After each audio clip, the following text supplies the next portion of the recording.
ചെറിയ മനസ്സാണെങ്കിൽ നമുക്ക് എല്ലാ പ്രശ്നമായിട്ട് തോന്നും. ഒരിക്കലും ഒരു സൂഫിൻ്റെ അടുത്ത് ഒരാൾ വന്നിട്ട് പറഞ്ഞു, ഞാൻ ആത്മഹത്യ ചെയ്യാൻ പോവാണ്, നിങ്ങളെയും കൂടി കണ്ടിട്ട് ആത്മഹത്യ ചെയ്യാം. എൻ്റെ ലാസ്റ്റ് അത്താണിയാണ് നിങ്ങൾ, നിങ്ങളും എന്നെ കൈവിടാൻ ഞാൻ എന്ത് ചെയ്യും സെറ്റെന്ന് ചോദിച്ചു.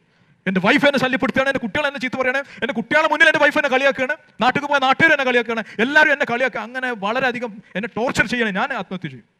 അപ്പോൾ ഈ സൂഫി അദ്ദേഹത്തോട് പറഞ്ഞൊരു കാര്യം ചെയ്യും, നീ ഒരു ഗ്ലാസ് വെള്ളറ്റ് വാ.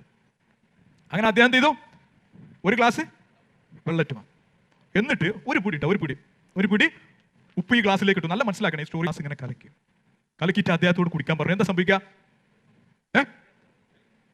ഭയങ്കര എക്സ്പ്രഷൻ അല്ലേ, ഉപ്പ് കൂടുതലല്ലേ, ഒരു ഗ്ലാസ് വെള്ളം ഇത്ര ഉപ്പും, എന്താ സംഭവിക്കുക? അദ്ദേഹം പറഞ്ഞു, ഇത് എന്നെ കൊണ്ട് കുടിക്കാൻ പറ്റില്ല, ഭയങ്കര ഉപ്പ് രസമാണ്, കൈക്കൊള്ളാൻ പറ്റില്ല, അവിടെ വെക്കുന്നു പറഞ്ഞു.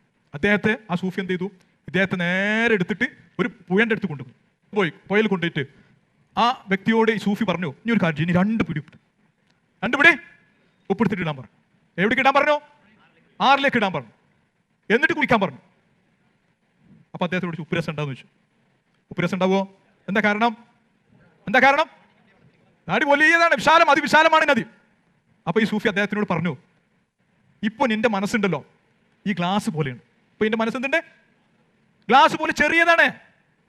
ആരെങ്കിലും എന്തെങ്കിലും പറയുമ്പോൾ ടെൻഷൻ, കുട്ടികളെ എന്തെങ്കിലും പറയുമ്പോൾ ടെൻഷൻ, വൈഫ് പറയുമ്പോൾ ടെൻഷൻ, നാട്ടുകാർ പറയുമ്പോൾ ടെൻഷൻ. അതെന്താ? മനസ്സ് ചെറിയതാണ്. ഇതേ സാധനം തന്നെ, ഉപ്പും വെള്ളം തന്നെയാണ് എവിടെ ഉള്ളത്? നദിയിലുള്ളത്. അതേ സംഭവം തന്നെ അവിടെ കൊണ്ടുപോയിട്ടു. പക്ഷെ അത് വിശാലമാണ്.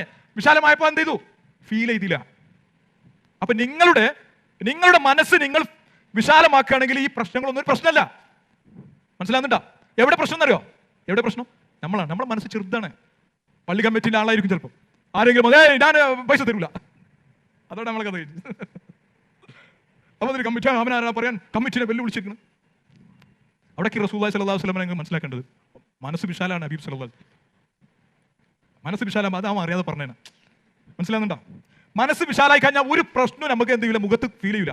ഞാൻ അതിന് വലിയ എക്സാമ്പിൾസ് പറയുകയാണെങ്കിൽ വലിയ നേതാക്കന്മാരൊക്കെ എടുത്തോളൂ. ഞാനൊരു പാർട്ടിയുടെ വക്താവല്ല. വലിയ നേതാക്കന്മാർ, അവർക്കൊക്കെ എന്തെല്ലാം പ്രശ്നങ്ങൾ വീട്ടിലുണ്ട്. ഇനി പണ്ഡിതന്മാരായിക്കോട്ടെ, പണ്ഡിതന്മാർ നല്ലത് ഒരുപാട് ചെയ്യുന്നു. അപ്പോൾ ഒരു ഭാഗത്ത് ഇങ്ങനെ ആൾക്കാർ ഇങ്ങനെ കുത്തുന്നേ. ഞാൻ ഒരാൾ പേര് എടുത്ത് പറഞ്ഞില്ല, നിങ്ങൾ മനസ്സിലാക്കൂ.